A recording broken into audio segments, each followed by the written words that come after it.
Hey everyone, welcome to the Mind and Body Podcast. Today, I am thrilled to introduce to you Grace. I first discovered Grace through social media, I think, where you were sharing actually some tremendous insights really on just nutrition generally. But then what really intrigued me is when you talked about nutrition as it relates to mental health.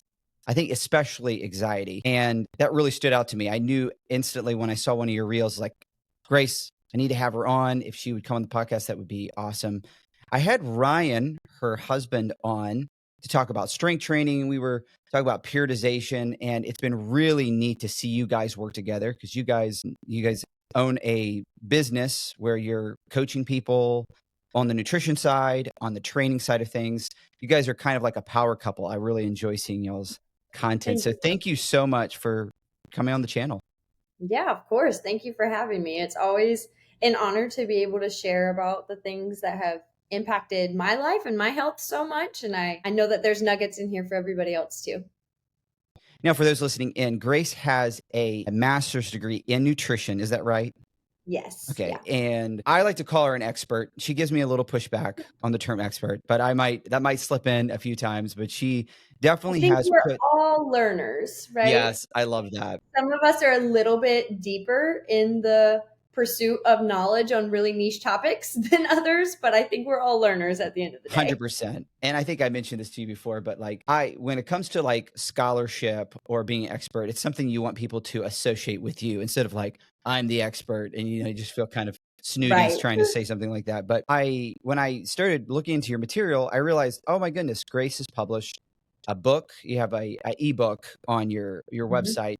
And so I read that and I was just super impressed. I could definitely tell that this was written to kind of take all this knowledge that you've been reading and to put it into a form that was digestible for like a client. And Yeah. for those who are listening in, I'm going to put a link to that book. It was so super helpful. But before we dive into the nuance of like how your diet, how your nutrition can affect your mental health, I want to first introduce yourself, like your background. What drew you into the field of nutrition? Yeah. So I do tend to tell people that I didn't get into health because I'm a healthy person and grew up healthy and just am into fitness and all of that. I really got into health because I was sick and I was one of the people that was kind of slipping through the cracks of our less than ideal medical system sometimes. And so looking back, it's really crazy because in hindsight, I can see all of the layers of health and how they were impacting one another. But at the time, I really felt like a never ending list of symptoms. And I know that's so relatable to so many people these days where you have this wrong and that wrong, and you're just trying to figure out what it is that you can be doing differently. And so, kind of where I've landed personally is that I do have an autoimmune disease called ulcerative colitis, and that I did not get diagnosed with until I was in my teens. But it is, where you have ulcers in your stomach. And so, I had a lot of chronic undereating growing up because I was not diagnosed with this yet, and I was not able to digest food super well. And so, I just had a lot of chronic stomach issues. And this led to very extreme undereating, which had multiple other effects. One was being extremely praised from diet culture for being small, for having quote unquote self-control when, order a salad at a restaurant and you can only eat half of it. And then the other effects that had was under eating during the development of your hormonal cycles. This goes for men and women, but especially for females, it really impacts your fertility. And so I had symptoms of PMDD for many years as well, which is where you're having premenstrual dysphoric disorder. It tends to be a lot of very bipolar mood swings, a lot of passing out, very, very abnormal amounts of pain, that kind of thing. And so it was never standalone for me to have a diagnosis of anxiety or a diagnosis of bipolar or a diagnosis of depression, but it was all things that I was experiencing very regularly, and I didn't know how to put words to it, and I didn't know how to identify it when I was younger. And so having these kind of cycles of depression, especially seasonal affective disorder, as the weather would change, so would my outlook on life. Having very intense mood swings to where I really, you can ask my family growing up, it was very tiptoeing around what mood Grace was in very frequently. And then having that under eating as a component and being kind of praised for being small, you really kind of get to the what came first, the chicken or the egg, on the, are we under eating out of body image issues, or are we just developing that mindset from being praised for under eating? But either way, none of it was being identified as a problem. So throughout middle school and high school and college, I was hospitalized for my autoimmune disease probably 6 times. And none of those times were there any test run. They didn't do a blood test. They didn't do a CT scan. They didn't an ultrasound. They were like, it's viral. Her hormones are probably still developing. They kind of said something different each time, but there was never a test run. A lot of times my mom would be told the whole family will get it, and they would send me home, and then no one else would get sick. And so I was sent home from the hospital with Zofran 6, 7 times, and just kind of thought that I had stomach issues, and I didn't know there was anything too much deeper to it until I got to college. And that was the first time that I had someone kind of call me out for under eating, and not in a positive way. It was the first time in my entire life I didn't have positive reinforcement for being malnourished. Being called out on it, and it was some gym bros I was in a Bible study with, and they were like, "You're kind of gonna die. Like you need to come to Chipotle with us after Bible study." And so I started looking into it more, and yeah, really it was just uncovered issues in waves. So I knew my relationship with food had gotten bad, and I knew that I wasn't eating nearly enough. And I started deep diving into nutrition just to kind of see if I was going to be okay and if there was anything I could do. And I found that there were other females who were chronically under eating and also had gut issues and were able to find healing. And so as I was diving in, I came across research by Dr. Ray Peat and some of the OG Instagram people like Kate Deering that were talking about metabolism way before everybody else was. And it ends up being what now we refer to as like the metabolic way of eating or metabolic diet. And I don't think any of the fad diets are one size fits all by any means, but it was kind of my gateway into learning more about nutrition and more about food, and realizing that you do need to fuel your body and you can get better. I hadn't seen anybody talk about having the issues I'd had, and I hadn't seen anybody talk about getting better. And so I still did have gut issues, but I noticed that as I was eating more, I was having less anxiety attacks. I noticed as I was eating more, my cycle was beginning to balance out. And so I was like, wow, okay, there's really something to this. I'm not passing out every day for 10 days at a time and feeling crazy all the time. I'm starting to normalize out to a certain degree. And that's when I was like, okay, I'm about 70% better. There has to be something to using food as medicine. So then in my early 20s, we moved to the Middle East, and I had an autoimmune flare up, and I actually had contracted an infection at the time as well. And so I ended up in the hospital for a few weeks, and it was the first time that all of the tests had been run. And so they did MRIs and CT scans and ultrasounds and blood work. And that was the first time I'd been asked if I knew that I had an autoimmune disease. And so after about a week in the hospital, I left with actual diagnosis. I had ulcerative colitis and SIBO. I had several weeks of antibiotics to take. And then I finally had enough information that I could actually research specific food as medicine and kind of learn what was wrong with me instead of just the general nutrition knowledge that I had been diving into. And over the next year, I was able to get it all into remission. And so I didn't have to be on long-term medications for my autoimmune disease. I was able to handle SIBO flare-ups with herbs and other foods, and I didn't have to do multiple rounds of antibiotics. My cycles ended up balancing completely out, and I was actually ovulating, which meant that my fertility had returned. And my mental health became the most stable that it had ever been. Hmm. And I was living in the Middle East. It was a very tumultuous time in my external life, but my internal life was doing better than it ever had been. And yeah, I wasn't reacting or holding on to things or having extreme highs and extreme lows. I just had a stability that I knew wasn't coming from my environment. And I kind of already started helping other people at that point. I truly kind of felt like I'd cracked the code. Not that there's a one thing that you can do, but if I had figured out my health puzzle, Mm. I knew that I could solve anyone else's. So I had some really successful attempts at helping friends and family with different things like candida overgrowth or anxiety or food relationship. And the people in my circle started to heal and Hmm. get better because of my healing and how I had gotten better. And I knew that I needed to have some kind of credentialing so that I could do this full time.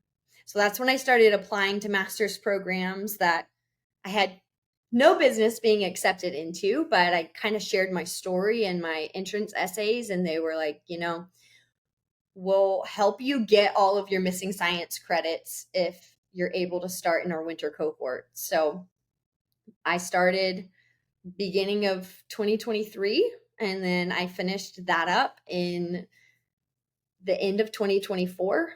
And I've been full time helping clients Mm. for about 2 years now.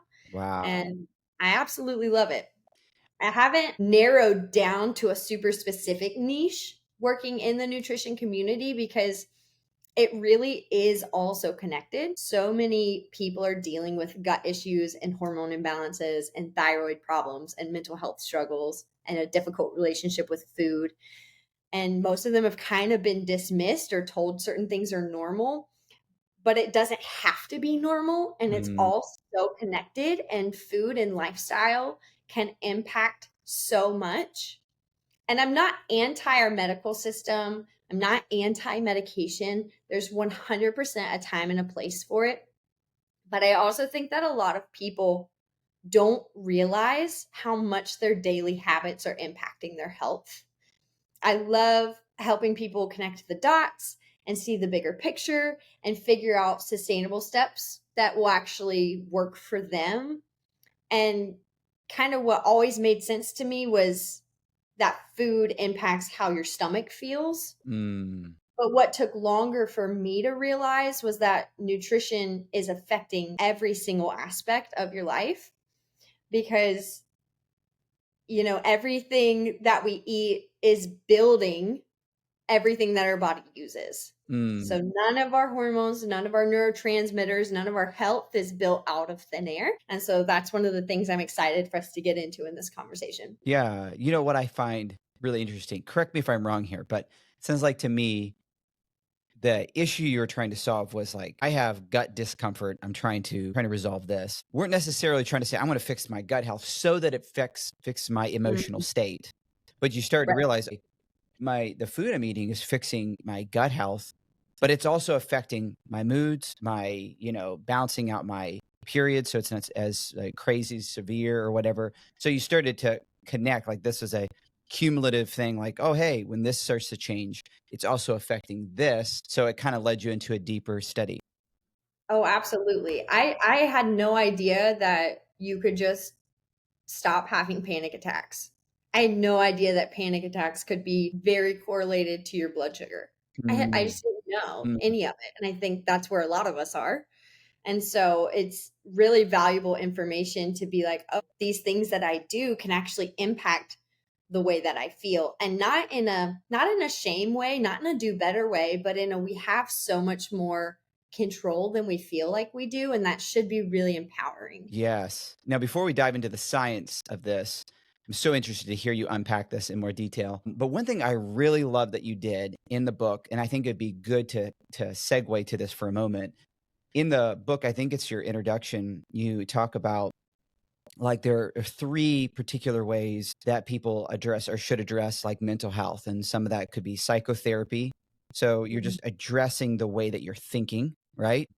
And you spoke very positively that there's a place for this. And then, there's a time where you need intervention, just like it's just at a time where you need pharmaceuticals. I think when you were really sick, you're like, you know what, right now I need intervention. Like I'm in a really serious condition.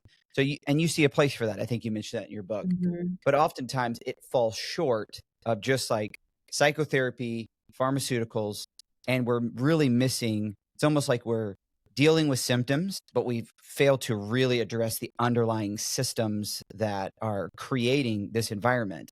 And I think you use the term, I don't think it's original with you, but nutrition therapy is like we're Mhm. actually getting at addressing this. And you're like, so you're saying there's a place for psychotherapy, there's a place for pharmaceuticals if necessary. But your book is saying, I really, really want to zero in on this nutrition therapy and how it can Mhm. change your life. So for those listening in, Grace is not against these other things. It's more of like, oh, but we're missing this huge opportunity to address the underlying systems. Right. And I think that's such a big conversation because there's a little bit of yes and on we have ways to address mental health and we're exploring new ways to address mental health. If the way we were doing it right now was a cure all for everybody, we would not still be progressing in research, right? Good And so point. part of it is okay, yeah, we're going deeper and we're able to look at deeper reasoning because we just know more as a scientific community. And then part of that is it works for some people and doesn't for other people. And I think that's one of the things too is it's like if medication is working for someone, there's Mhm. not necessarily a reason that they should be trying to get off of that medication unless they just have that personal conversation with their doctor, right? Adding in nutrition that supports your mental health is valuable add on if you're not doing anything for your mental health or if you have a therapist and you have an SSRI, you can still be doing nutrition and it can make you get better both ways.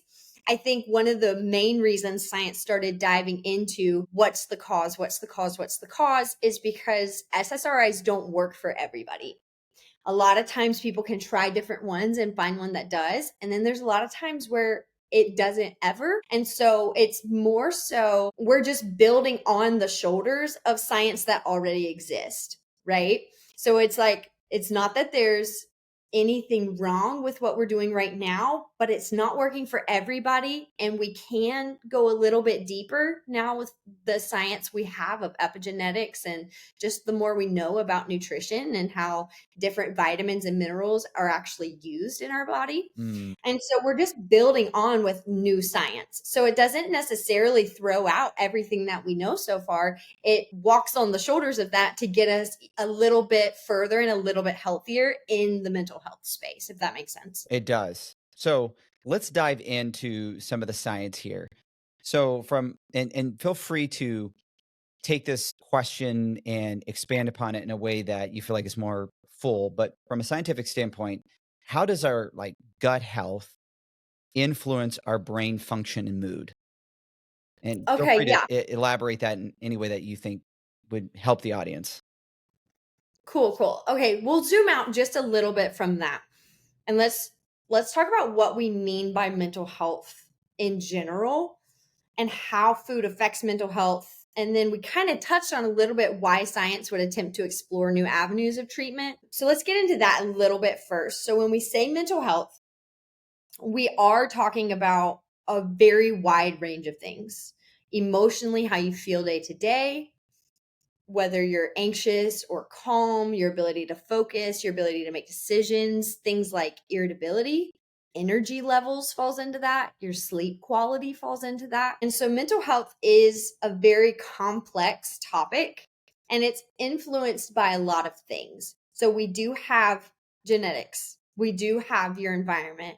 We do have your trauma. We do have your past and your current relationships, all very, very deeply impacting our physical health. And so that's where we do bring nutrition into it. And so how food affects our mental health is a big question. But in the most simple terms, every process in your body is run by cells. And those cells need fuel and materials to work. And that fuel comes from food. So the nutrients you eat, the vitamins, minerals, fats, carbs, they become the building blocks for everything that your body and your brain do. And so you might have heard of like serotonin, right? That's your feel good brain chemical, or dopamine, which is involved in motivation and reward. Your body's not just making those, it needs the ingredients like the amino acids from protein, your B vitamins, zinc, magnesium, omega-3 fatty acids. It needs these things to actually be able to build those neurotransmitters. So if you're missing the ingredients, it's like trying to bake a cake without eggs. Like you're not going to be able to get your brain to function optimally without the raw materials. And so kind of where we start to see a problem in your standard mental health treatment is the mainstream model of mental health treatment does focus a lot on medication, especially for things like anxiety and depression. And like we emphasized earlier, medication can help a lot and it can work for a lot of people, but it doesn't work for everyone. And it is only one piece of the puzzle. So it is diagnosing mental health issues and prescribing medication without talking about diet is a little bit like baking a cake and you put the cake in the oven, but you didn't put any flour in the cake and you didn't turn the oven on. And then you call and have a cake delivered to your house. So you're at the party and you have a cake, but we didn't address why the oven didn't turn on. And we didn't address why the cake didn't have all of the right ingredients. So sometimes medication can work like having that cake delivered. So it gets the job done and you get where you need to go and you're staying alive and you're functioning in your everyday life. And that's really, really valuable.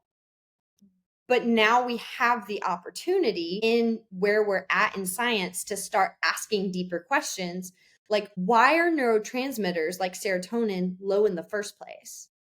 Is it a blocked or dysfunctional pathway?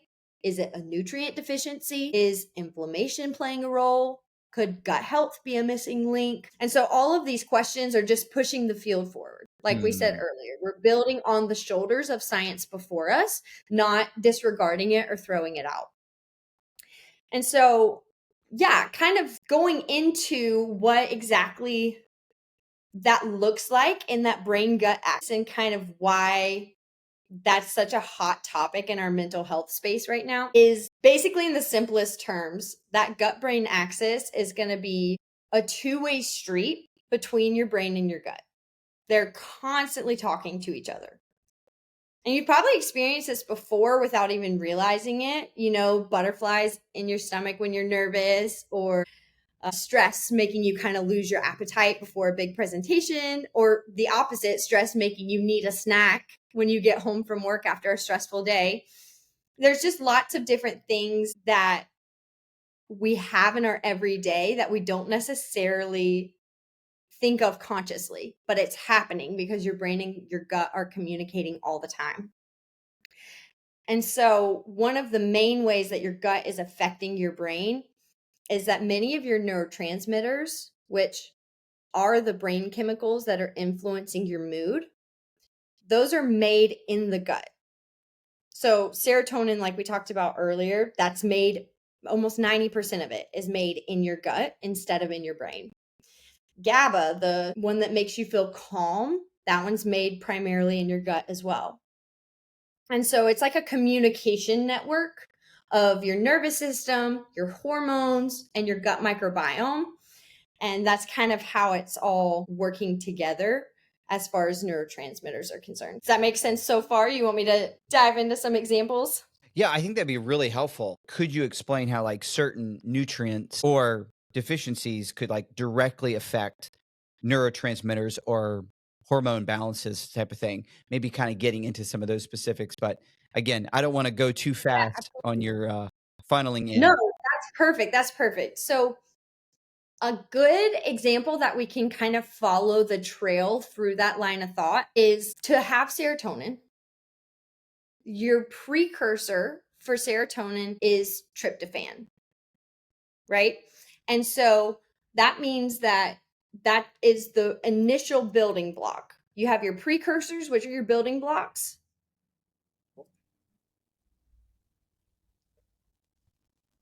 Are you still there? I think I lost you actually. I can see you. You can see me. Yeah. Okay. Am I just not on your screen? Yeah, something else popped up. Let me see. Okay, you're back. I can cut this little section out, so don't worry. Okay, cool, you're back.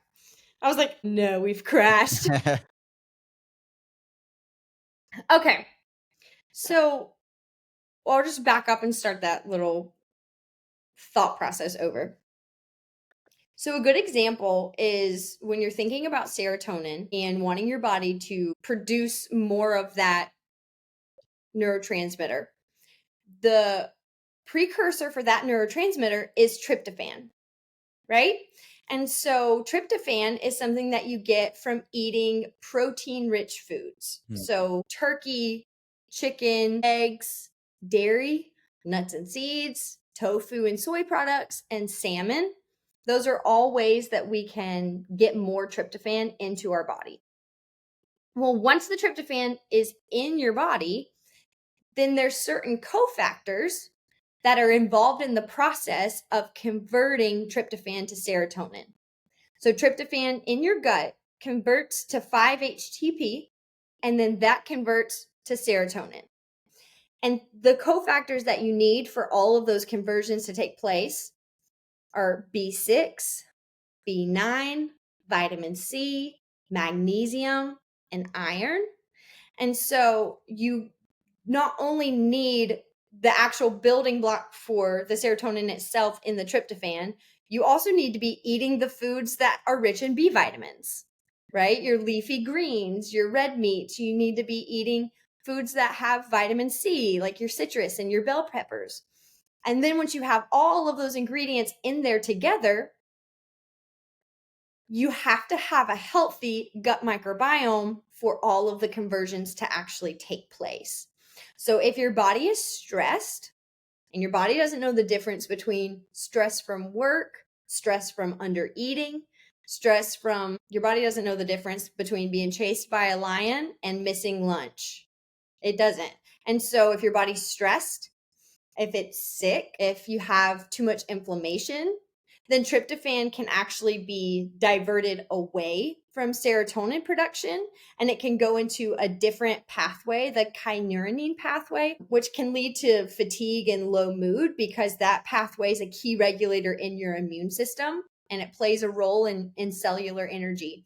So if you are eating enough tryptophan to actually have serotonin, but then your body is not in a good place, it's not going to prioritize producing serotonin. So you might notice when you're sick, when you have a cold, when you have to stay home, your mood gets really low. And it's because your body's actually using the tryptophan that you've eaten as part of your immune system instead of circling that around to serotonin production because that's what's more important at the time. And I think that is a bigger picture thing that the body does. We can tend to have this relationship with our bodies where we feel like it's working against us, especially if you're someone who is chronically ill or has had multiple issues or multiple mental health issues. You can feel like your body's working against you, but your body is always prioritizing what's most important. And so if you don't have enough of everything that it needs, it's going to pick and choose what to do to keep you alive. And sometimes your mood and how you feel mentally ends up falling lower on that list than keeping your heart beating or getting rid of an infection, Yeah. right? Yeah, that makes sense. So Yeah, I things deal like with chronic. that in different ways on just like even people just trying to get leaner, lose weight. and just how their metabolism can actually like you know how people talk about your metabolism crashes and stuff like that. I'm not talking about that, but just like kind of regulating because of less energy consumption. But Oh, it absolutely. can be kind of frustrating though too, because you're like, oh man, my body's just kind of slowing me down.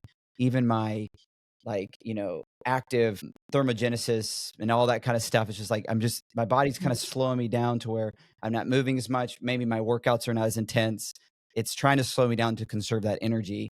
And it's frustrating, but it's also trying to survive. You know, it's Oh, now I absolutely. can relate with that. Absolutely. And those changes in survival Mm, are a lot more sensitive for women than it is for men. Adapt a little bit quicker. Women's are designed, whether they want to have children or not, to prioritize fertility. And mm, so they have a lot more sensors to safety in their environment because their bodies are always trying to determine if it's safe to carry a child or not. And so when there are fluctuations in stress and fluctuations in eating and fluctuations in inflammation, women's bodies respond to that right away. Whereas sometimes men can get away with skipping breakfast and having caffeine instead for months at a time before they start to see negative impacts of it. Women are going to notice the impact in a couple of days. mm. And so it's not that men and women are super, super different in what they can and can't do, but their bodies are going to respond a decent amount different, That's which I interesting. always find super interesting. And for those listening in, you actually do quite a bit of content on this on your Yeah. page Yeah. relating to this. So if this is something you're like, "Oh, man, I'd like to hear more," definitely go to, Instagram page, and there's definitely some material there. So, okay, so I'm sure people are thinking this. They're thinking like, "Okay, so you talked about having the right kind of food, but if my gut health is off, it's not going to translate into what I want it to do. So I feel kinda jacked right now. Like, great, so I have good foods. So how do I correct the gut health?" I don't know if you could Yes. pick up there. That might be helpful. Yes, absolutely. And so, just like you're saying, food is really only part of the story because the other part of the story is your gut microbes. And so, these are the tiny little bugs that are working in the metaphorical assembly line in your stomach, right? You feed them and then they get to work making the tools that your body needs to function. This goes back in a big picture zoom out again to we had a germ theory on the existence of humanity for a long time where we thought that human bodies were sterile on the inside and that it was us against our environment. That's where we have a huge rise in antibiotics. It's where we have lots of Germex in everybody's cars, and we're trying to kill all the germs because it's us against our environment. Well, we now know that we are part of the environment and that we are an ecosystem. So Mhm. the cells in your body aren't even majority human cells. You actually, if you were to divide all the cells and count them all, you have more microbial cells in your person than you have human cells in your person. And we are supposed to be an ecosystem. So that's where you kind of see that rise of talking about things like don't eat plants, they have anti-nutrients in them. Your body can't digest that anyway. Oh, No, yeah. that's fiber, right? And so the things that your body can't digest, they're designed to feed your gut microbiome. Hmm. So all those tiny bugs in your gut are eating the things that your body's not eating. And when you're eating your fruits and vegetables, you're feeding everybody, right? Mm, And so, one of the things that we know helps make your gut microbiome thrive is diversity. We really don't know a ton about the gut microbiome. We know that it exists. We've been able to hone in and focus on a couple specific microbes and what they do and what their benefits are. But for the most part, science is still learning what exactly it means to have a healthy gut microbiome. We don't have a picture of this is what everyone should look like. Two very, very healthy people can have different composition in their gut microbiome, and two really, really sick people can have completely different compositions in their gut microbiome. So we're still trying to figure out what the ideal microbiome is. And it does have a lot to do with what part of the world you live in mm, and what your ancestral DNA line is, right? There's a lot of factors, but there are a few things that we know for sure make a healthier gut microbiome. So those are the ones that we're going to focus on because they're actually really, really simple. And so that big one being diversity of the more different types of bugs you have in your stomach, the healthier you are as a person. And so there's kind of twofold to this. One, we want to stop doing things that kill off our gut microbiome. And then we want to do more things that increase diversity in our gut microbiome. So a lot of things in our modern environment will kill our gut microbes. Things like not eating enough fiber, which 95% of Americans are not meeting the recommendations for fiber intake. There's not a lot of fiber in processed foods. There's not a lot of fiber in fast foods. And not a lot of people are eating their fruits and veggies. It's just the moral of the story, right? Even healthy people, even people, who are trying to change their body composition and take care of themselves, they're getting sucked into different fad diets that don't encourage a lot of fiber intake. And so you feel better for a small time, but you kill off your gut microbiome over time. Wait a second. Are you saying that the carnivore diet is not sufficient? Grace. I think that it's going to make you feel better for a handful of time. That's going to be shorter for women than it is for men. Yes. Right. And it kind of depends too, because some people think that they're doing carnivore, but then they also eat fruit. Right. Yeah. They'll be like, I do carnivore, but this. And it's like, actual carnivore is you're only eating meat. And that is not going to be sufficient. When people do carnivore, but they cheat and they also eat some fruits and vegetables, they maybe just eat a few less grains, they're probably fine. Right. And so it kind of depends on how serious you do it. Oh, that makes sense. I was listening to this lady. I don't know her name. She was a British lady. I don't know what it is, but a British accent just makes you sound more intelligent. And I'm sure she's a brilliant lady, but she was a advocate for the carnivore diet. And she was talking about the toxicity of plants, and which I think is important because when someone sounds smart and they use what seems like technical language, it could sound pretty convincing. Like, oh, wow, it looks like I could get all my nutrients from variation of meats, and there's things in plants that are toxic. So this is actually killing me. How would you speak that? You kind of did, and it might relate to dosage and things of that nature. I think a little bit too is sometimes the best way I can say it is sometimes we need to touch grass, right? So it's not intuitive to only eat meat. There's not enough meat on the planet to feed everyone, right? So that can't be part of the design. That's not what people have been doing for the last thousands of years, right? So, there's a certain aspect of that where you're like, it's just not intuitive. If you come from a people group that is primarily a hunter people group, because there are still lots of tribal communities in the world, and there are hunter-gatherer tribal communities that are eating, very nose to tail, and it's primarily meat. That's not really what we're talking about. We're talking about fad diet of consuming only meat and thinking that you're going to get everything that you need from it. You might, if you only consider the nutrients that your human cells need and you completely ignore the fact that you're an ecosystem and you have other things in your body that need to be fed.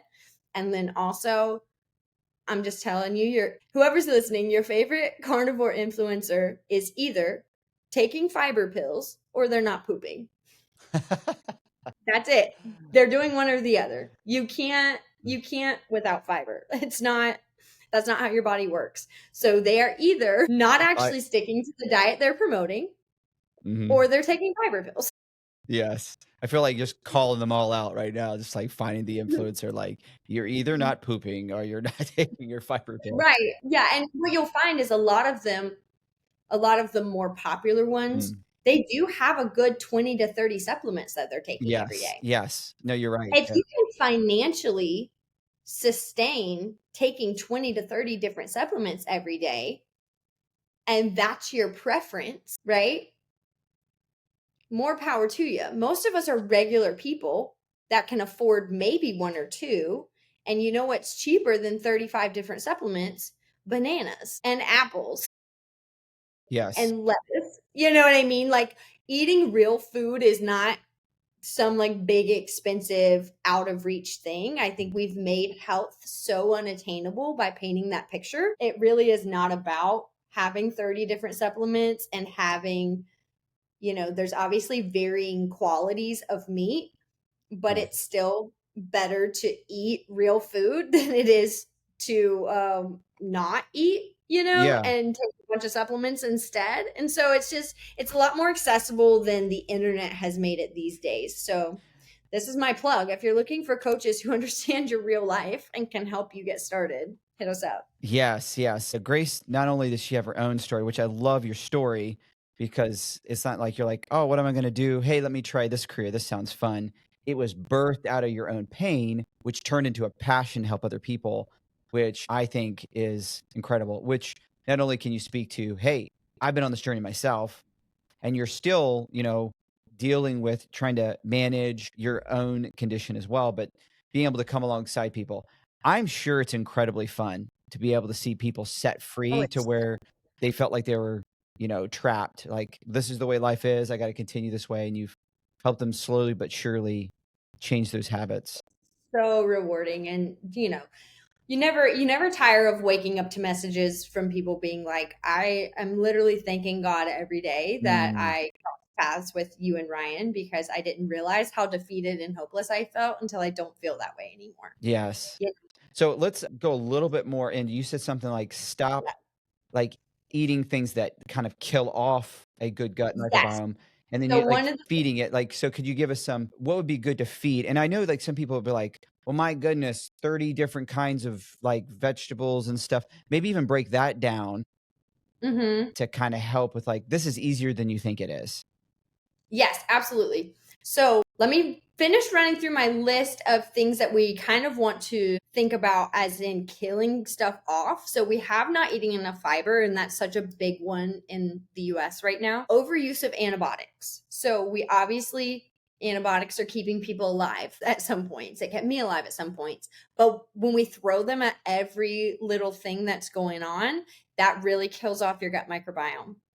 C-sections and lack of breastfeeding. That's another big one. So, your gut microbiome is developed a lot during the birth process and through being breastfed. And so, there's obviously times when medically it's appropriate to not do either of those things, and there's extenuating circumstances, but it's being very normalized as an option culturally, to where you can opt out of birth and you can opt out of breastfeeding, and that's impacting the next generation's gut microbiome. Highly processed foods, they have a lot of oils and things that are going to be uh, promoting inflammation and killing off your gut microbes. Pesticides, food additives, artificial flavors, artificial fragrances in your house products, artificial cleaners, those types of things. So when you see the whole non-tox side of the internet, that gets to be pretty intense. But the boiling it down to the practical is we're just trying to limit our interaction with chemicals because we're wanting to give our gut microbiome the best chance at diversity as possible. On one When end we of, sorry, I didn't mean to interrupt you. On one end, you have the fear mongers. They'll say the smallest dosage is going to kill you. Stop now. You're like, Yeah, okay, that's a little much. But which then, is insane. but then there's people who are just like, ignore the fear mongers. They're exaggerating this point, which they are. But at the same time, there's a cumulative effect to these dosage Oh, here, absolutely. here, here. Absolutely. It's cumulative and it's everywhere. And so, if you have a little bit of fragrance in your shampoo and conditioner, and then you have a little bit in your body soap, and then you have a little bit in your deodorant, and then you have a little bit in the cleaner that you're cleaning your countertops with, and then you have a little bit, you know what I mean? It's just everywhere. And so being mindful here and there when it makes sense for you, and when you have access to a different option, right? Because that's a big factor of this. when you have access to different options, it's valuable to be mindful so that you can be more in control of your dose, right? Yes. The knowledge is power, not knowledge is shame, Yes. right? Yeah, that's good. And I think that's a big difference because the internet is always lacking nuance. It's lacking the context of what people have access to. It's lacking the context of the dose.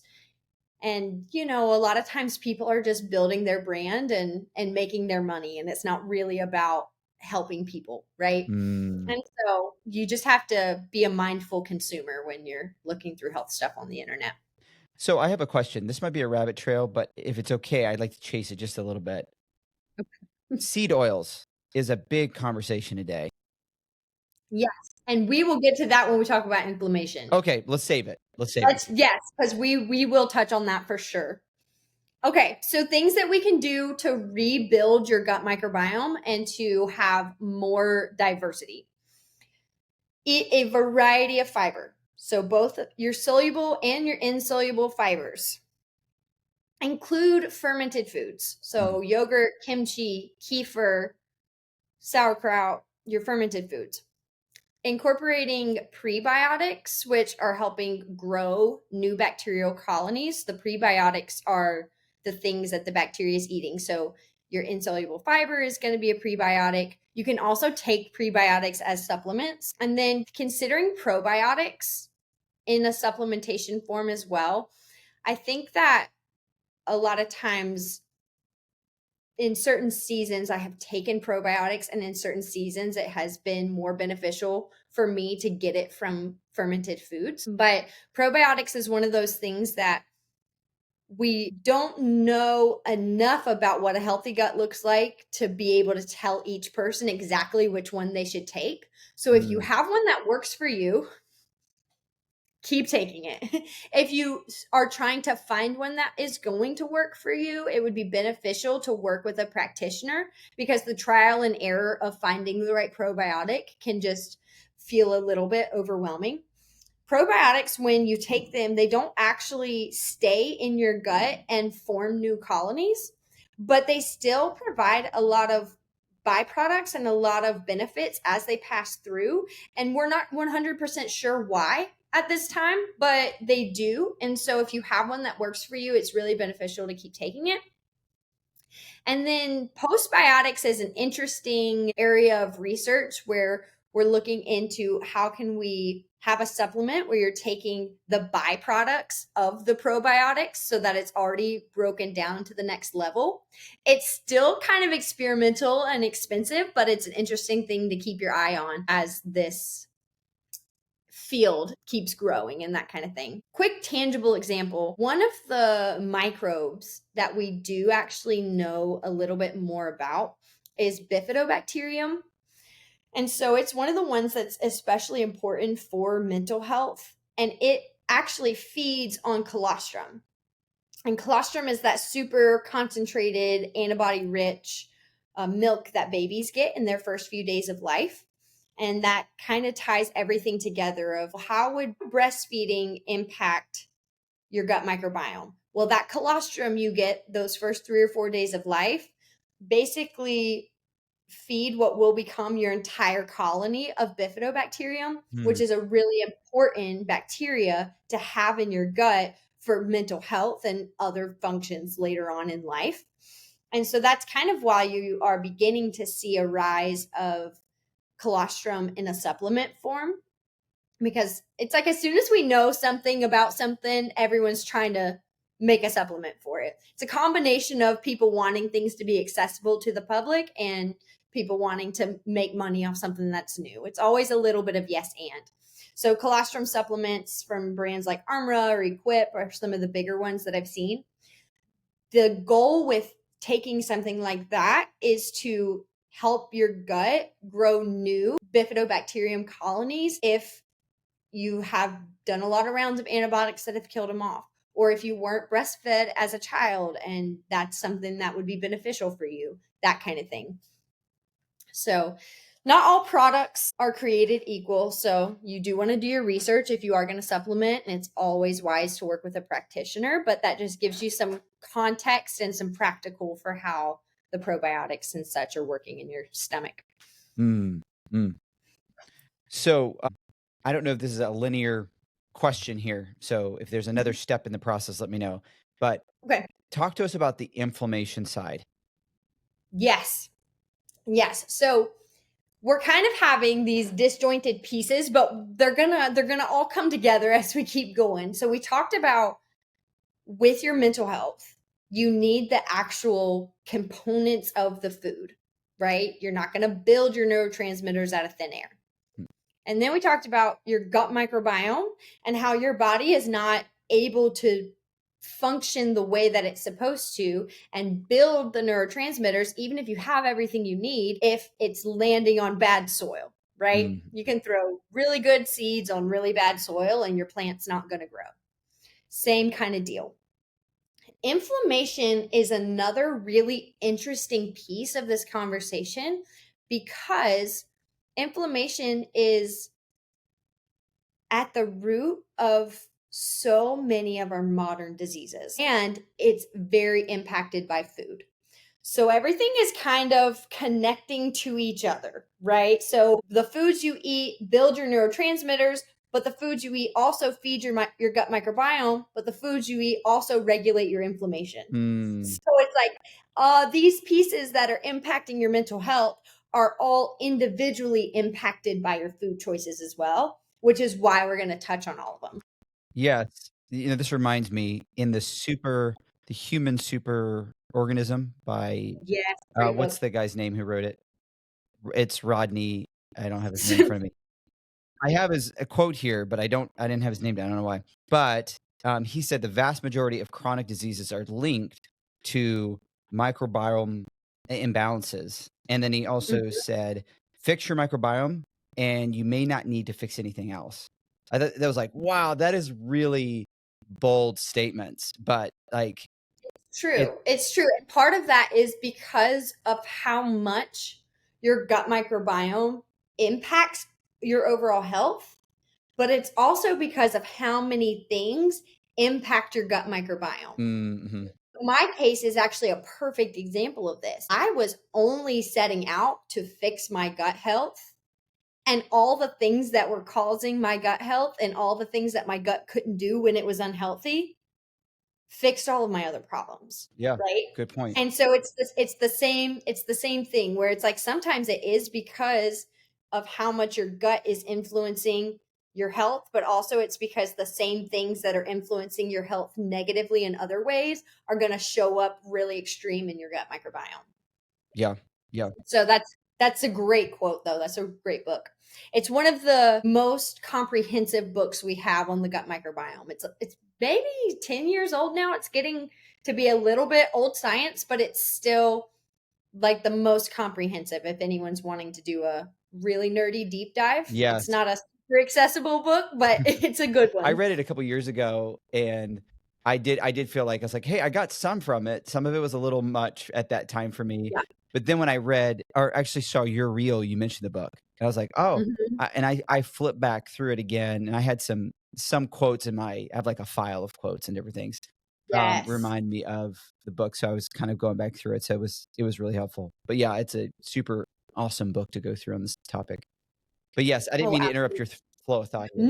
no, you're perfect. So, circling around to inflammation, I think it's really valuable to start. Inflammation is not inherently bad.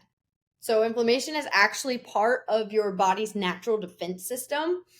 And the problem is not the inflammation itself, the problem is chronic inflammation.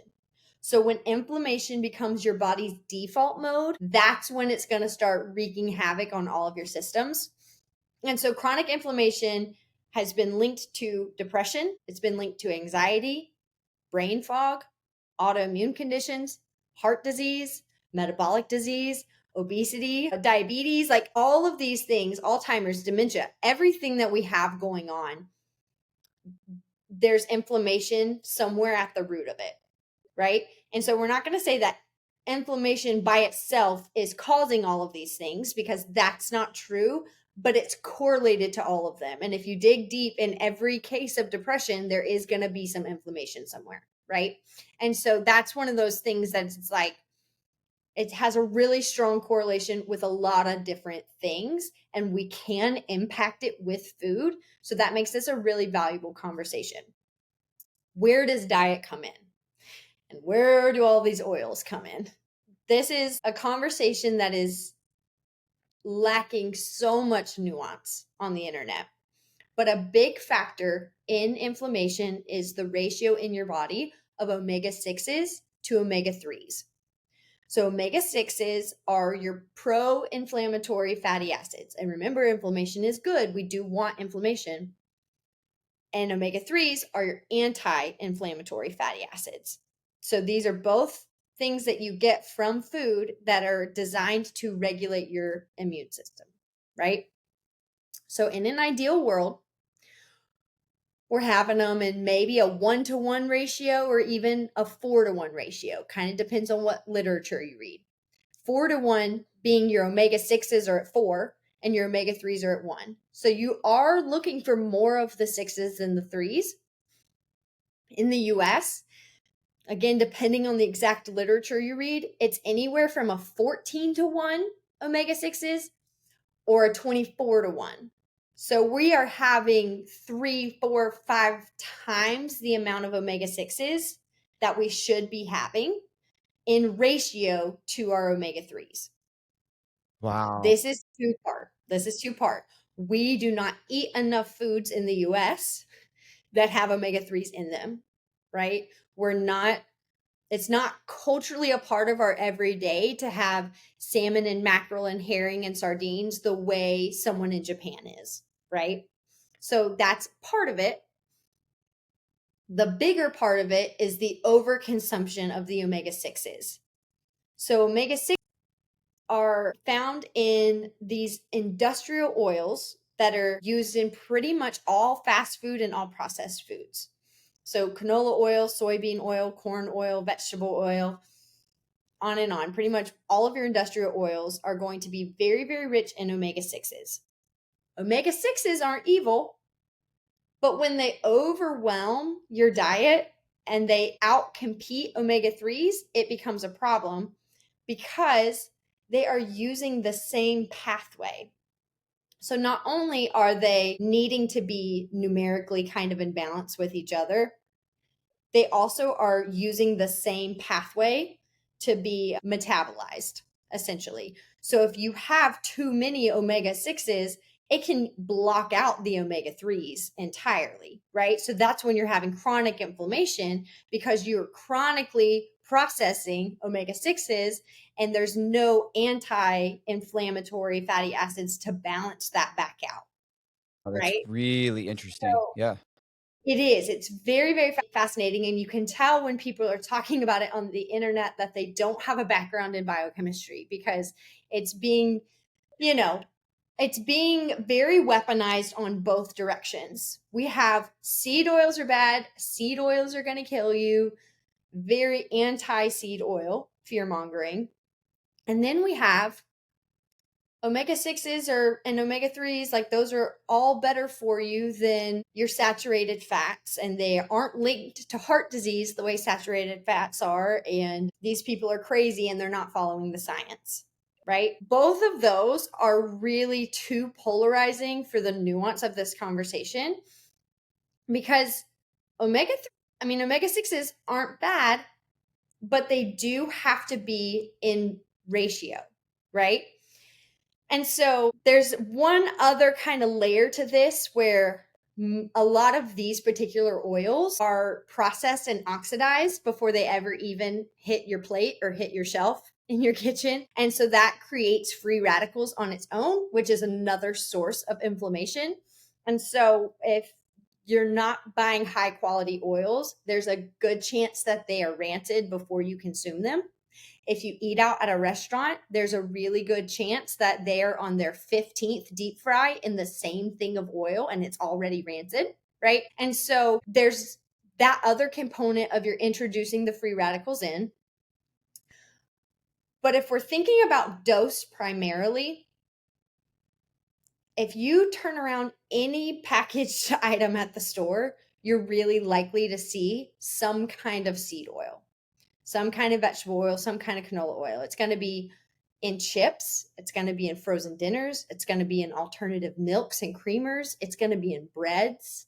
It's anything that has a label on it is going to have that in there. So it's not even just about trying not to deep fry everything that you eat, which maybe don't deep fry everything that you eat, but it's not even about that. We're microdosing it in almost everything that we consume unless you are reading your labels and being mindful, right? Yes. And so that fear mongering piece of it's always going to kill you every time doesn't leave room for the nuance of it's actually fine in balance. Yes. It doesn't leave room for the nuance of quality where, an already rancid canola oil that something is being deep fried in at a fast food restaurant is not going to be the same omega-6 as me eating a handful of sunflowers, or sunflower seeds. I guess you shouldn't eat the sunflower, the petals. Anyway, the sunflower seeds and having nuts and seeds and that kind of thing in a whole food form, those omega-6s are going to just be a higher quality, right? And so there's going to be a nuanced difference in quality. There's going to be a nuanced difference in amount. And then the big part of the conversation that we don't see on the internet is the people who are anti-seed oils are also the people who are eating a stick of butter as a snack. That's not appropriate either. Yes. Right? Everything is much more time and place than it is black and white, right and wrong in nutrition. I tell clients this all the time, but there's a big difference between a cupcake that you eat at your son's birthday party because you're celebrating and a cupcake that you eat every single day after work because you're stressed. There just is, right? Mm. And so learning that mindfulness and understanding the nuance of time and place is so, so, so valuable in nutrition. But practically, what we're wanting to do to reduce inflammation is you're just cutting back on your processed foods, right? Buy less things that have an ingredient label. If you're buying frozen vegetables, buy the ones that aren't pre-sauced and pre-seasoned, right? Throw your own olive oil and salt and pepper on them when you're cooking them. They're still frozen. They're still pre-chopped. It's not that much extra work, but it's going to get rid of some additives that could cause some inflammation, right? Mm. You want to increase your intake of omega-3s. That's really the one that we want up. So fatty fish, flax seeds, chia seeds, you're wanting to increase that omega-3s. And then, it's just circles back all the way to focusing on nutrient-dense whole foods. If you just focus on eating your fruits and vegetables, eating your protein, eating your whole grains, it doesn't have to be a super complicated no list. You can always just add in more of the things that you know are good for you until your brain doesn't have space to worry about what you can't have because you're full from all the stuff that you can have, right? And so I think we overcomplicate it in that regard as well. So when it comes to these puzzle pieces, like you're talking about kind of pulling this together, I want to make sure that I'm giving you time to not leave out a puzzle piece. In a second, I want to segue to like, okay, let's make this really practical, like rhythm, Right. like how to think about breakfast and so forth. But is there any other puzzle piece that you wanted to put in here that would be important for people to understand? I really liked, as you're thinking about that, I really like this analogy. Don't know if it was intentional, but you had this seed soil analogy. So you might like, man, I want to fix this. So you start sowing the seeds of good food, but the gut microbiome is off. So you actually need to think, I need to cultivate the soil, the gut microbiome. I need to have a process for doing that so that the food I'm eating actually lands on good soil. So you get that seed. And what's great about that is it's also the good food that's going to fix the soil. Yes. Yes. So it's less about having more things that you need to do, and it's more about giving it more time. I think time is the missing ingredient because when we start eating better foods and we don't feel better right away, or we don't lose weight right away, or we don't see results right away, people give up, right? Yes. It's like in my case, the only reason it was so not even easy, but it was so serious to stick to it was because I was really, really, really sick, right? It was never a discipline issue. It was you have to or you're going to pass away, right? And so it's like when we are dealing with issues that aren't necessarily debilitating, or alternatively, it's mental health issues, so it's extremely debilitating, it's hard to stick with changes. But it is food that can fix all of these issues. So, eating whole, nutrient dense foods, cooking at home more, eating less processed foods, that's going to get rid of the things that kill your gut microbiome. That's going to add in the things that heal your gut microbiome. That's going to add in the things that you need to produce neurotransmitters. That's going to add in the things that you need to decrease inflammation. Like, it touches everything, but it's one simple thing for you to do, right? So Mhm. I think that helps it to just know that you have to give it time. Yeah, I like that. Yeah, I was listening to a business podcast by Alex Hormozy. I don't know if you've heard his name before. Big I business don't know guy. if He's I have actually it. into fitness too. You probably wouldn't love all of his simple fitness advice. Sometimes he's like maybe overly simplistic, like just get 2 pounds of meat a day, blah blah blah. And Right, it's right, more of right. like maybe a little bit bro science, like this is Yeah, how you yeah, get yeah. jacked, and maybe not as much about a holistic approach. But his business stuff is actually really solid. And he just said a lot of times in business, we don't create a long enough time horizon. We're like, I want my Mhm. business is going to be up and going. We're making millions in 6 months. He's like, yeah, it just Yeah. doesn't work. Doesn't work that way. If it takes doing the thing over with consistency and setting a good time horizon. And I try to do that with my clients is to really get out like, oh, hey, this goal that you have, because sometimes people will come in and think in 3 months of training, I'm going to reach that goal. It's like, this is actually probably more like a year or 6 months or Mhm. whatever the case may be. But setting a time horizon helps set expectations so that you can continue. When you have the right expectations, it does a lot to help. Oh, So I think absolutely. you're setting good expectation here to say the seed in the soil, it's just kind of an analogy, maybe breaks down a bit, but it's just kind of helping understand like this is going to take time, but food is really going to help. Which reminds me of this quote. Do you know how to pronounce names? I told you before I'm terrible with names, but is it Dr. Naidu? Naidu, it's the this is your brain Yeah, I energy. think it's I Naidu, do. okay. I was like, I'm gonna just take a stab at it. But she said something, and I think you recommended this book, and I Mhm. had it on my shelf, but I never had read it until you mentioned it. So I was like, "Oh, hey, I'm gonna read it." And she has some phenomenal stuff. But she said, Mhm. "Food is one of your most powerful tools we have, or one of the most powerful tools we have to improve our mental well-being." She also said, and this is kind of pithy, which ties into what you said, mental health treatment should begin with what's at the end of your fork. And I Mhm. love that little just succinct statement like, "Okay, I wanna fix my mental health. Hey, what am I eating?" And I think that starts Right. off in a really good spot. So, here's some practical questions that you might be able to help Yeah. with, and unless you had another puzzle piece there that you wanted to. No, go Okay. ahead, keep Okay. rolling. For someone who's struggling with, like, low energy, brain fog, anxious thoughts, where should they Mhm. start nutritionally? Okay. Yeah, I love and hate this question because the real answer is that it depends, right? Where someone should start totally depends on where they're starting from. Like, if you're using Google Maps, you can't get directions unless it knows both your destination and your current location, right? And so sometimes where you think you are isn't where you actually are. And that's, again, throwing it out there. It really can be valuable to work with somebody to determine exactly where it is that you're starting from, right? And map out a personalized path because there's not a standard 3 2 1. If someone is eating fast food and drinking soda every day, they're going to be starting in a different spot than someone who's under eating and overworking at the gym, right?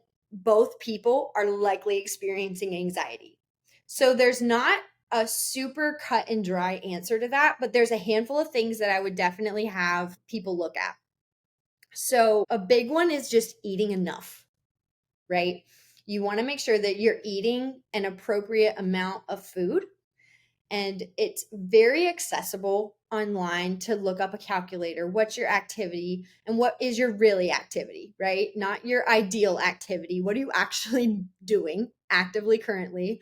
what's your weight, not your ideal weight, what's your current weight, right? You can calculate kind of what your calories should be, what your macros should be. If you're someone who's never thought about a calorie before in your life, start there. Are you wildly under eating or wildly overeating for what your online calculator is? Try to get closer to that range. If you're someone who does kind of track their calories here and there, maybe look at your macros. Should you have more protein? There's layers to each thing. But eating enough is a big one, because specifically with anxiety, a lot of people who experience anxiety tend to be under eating, or they tend to have poor meal timing, which gets into the next kind of concept of balance your blood sugar. Balancing your blood sugar, very simple one, is eat breakfast, right? Have a protein forward breakfast before you put caffeine in your body. Well, what about intermittent fasting? Okay, let's talk about it. Intermittent fasting. You said what I was thinking. I was like, I'm going to ask you I about can see intermittent it. I fasting. can see it. No, it's because it is one of those popular conversations. And again, instead of right and wrong, let's think about time and place. Mm.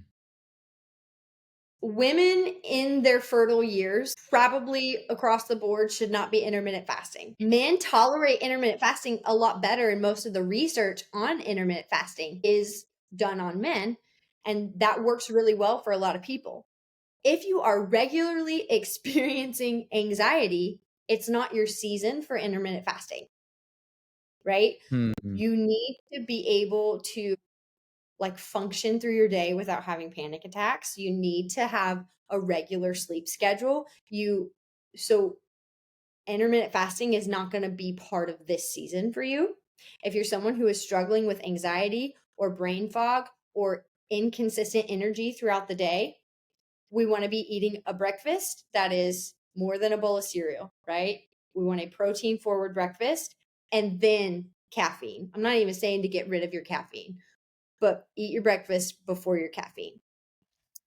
Speaking of caffeine, though, I did recently have a conversation with someone who is, feeling like they have done everything that they can for their anxiety.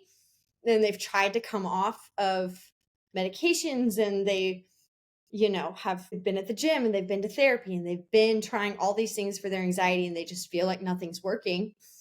And we got to talking, and they were consuming 1,200 milligrams of caffeine per day.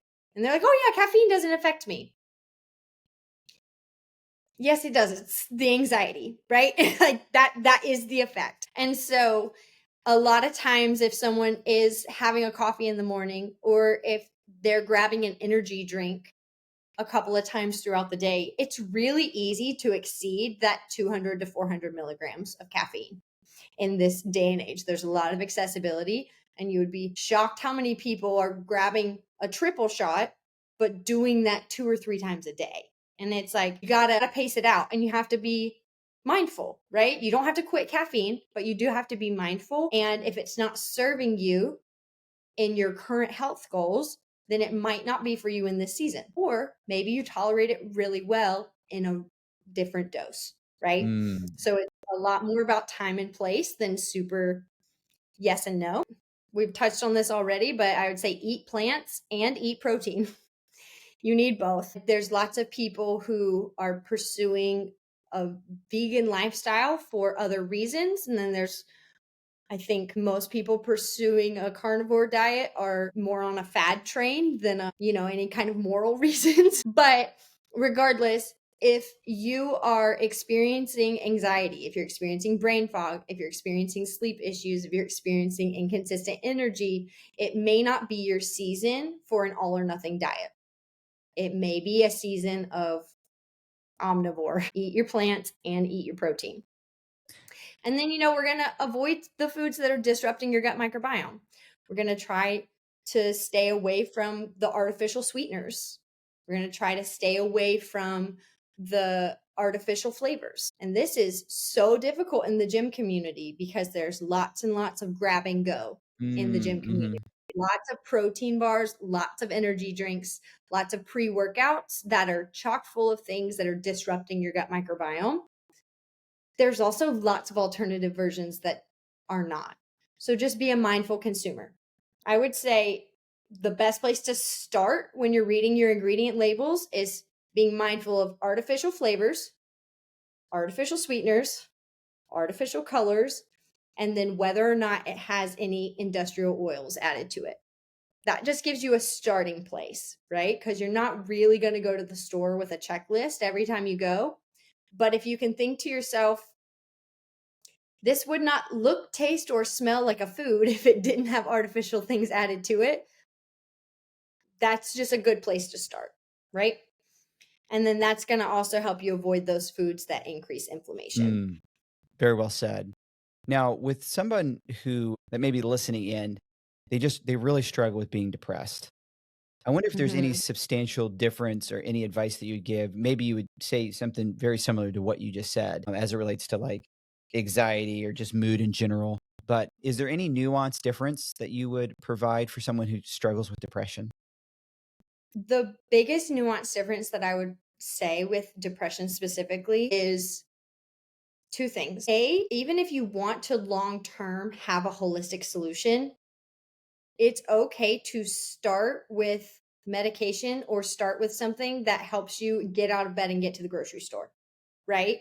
And so having to start with other things in addition to your food is not negating the fact that you are wanting to pursue a holistic solution to your problem. That's a big first one because a lot of times you need somebody to pick you up by your bootstraps depending on where you're at in depression. The other one is I would go to the grocery store as the person you are, not as the person you want to be. And what I mean by that is an ideal version of myself is maybe I have bought some organic oatmeal and I've bought some Equip Prime protein, very high quality of both. I'm putting together an oatmeal bowl in the morning that has berries and honey and nut butter and a scoop of protein. And I have all my really high quality ingredients that I'm putting together. My That's my best version. My trying to do better version, maybe I grabbed the Kodiak protein oats that are the single packet that I can just dump it in a bowl and add water to it, and it's gonna have some sustenance and it's going to be protein first thing in the morning. And I have to just do the best that I can with where I'm at until I've reached the ideal version of who I want to be. Mm, Right. Because if we go to the grocery store with this picture of who we want to be at home and we get all of these vegetables that need to be chopped and cooked,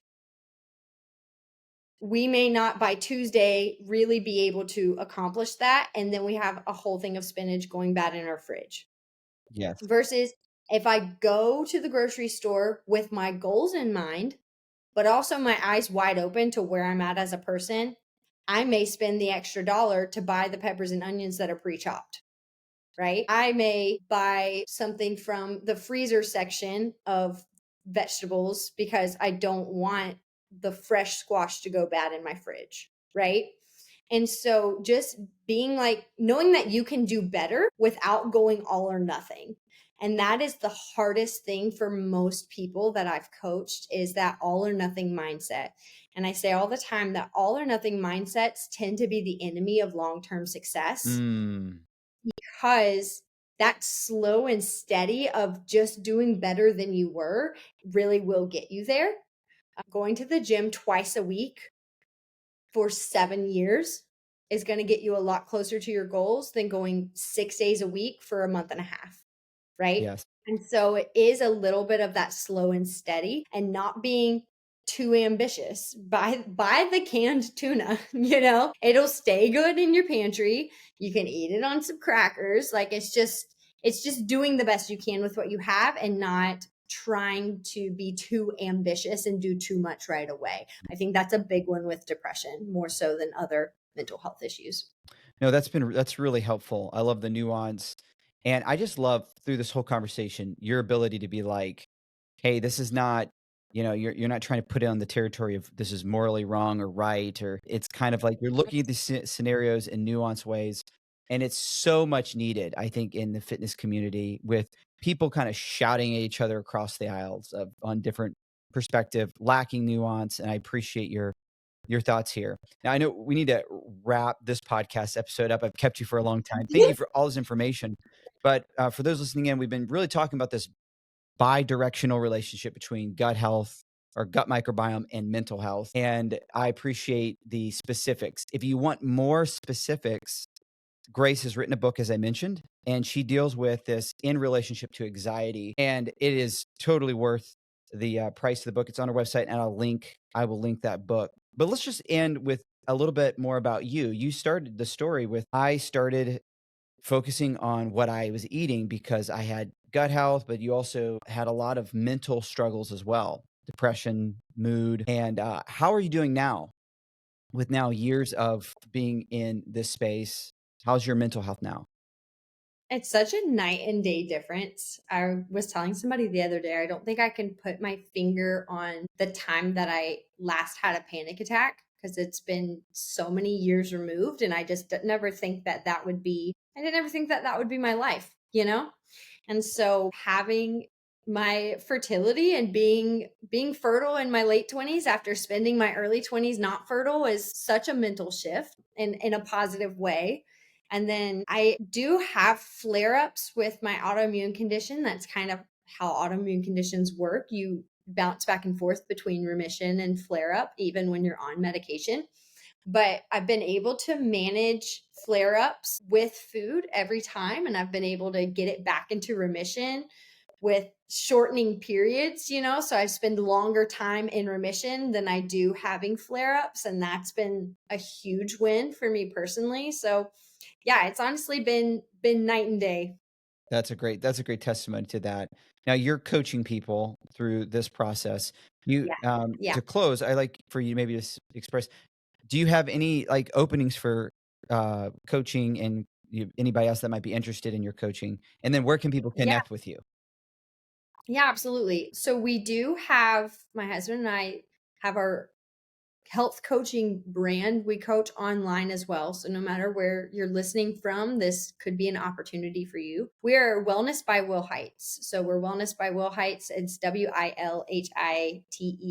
That's our website. That's our social medias. You can find us on any social media platform. I will say our Instagram's much more professional than our TikTok, but we're on both. So feel free to touch base, reach out. We're always trying to connect with new clients.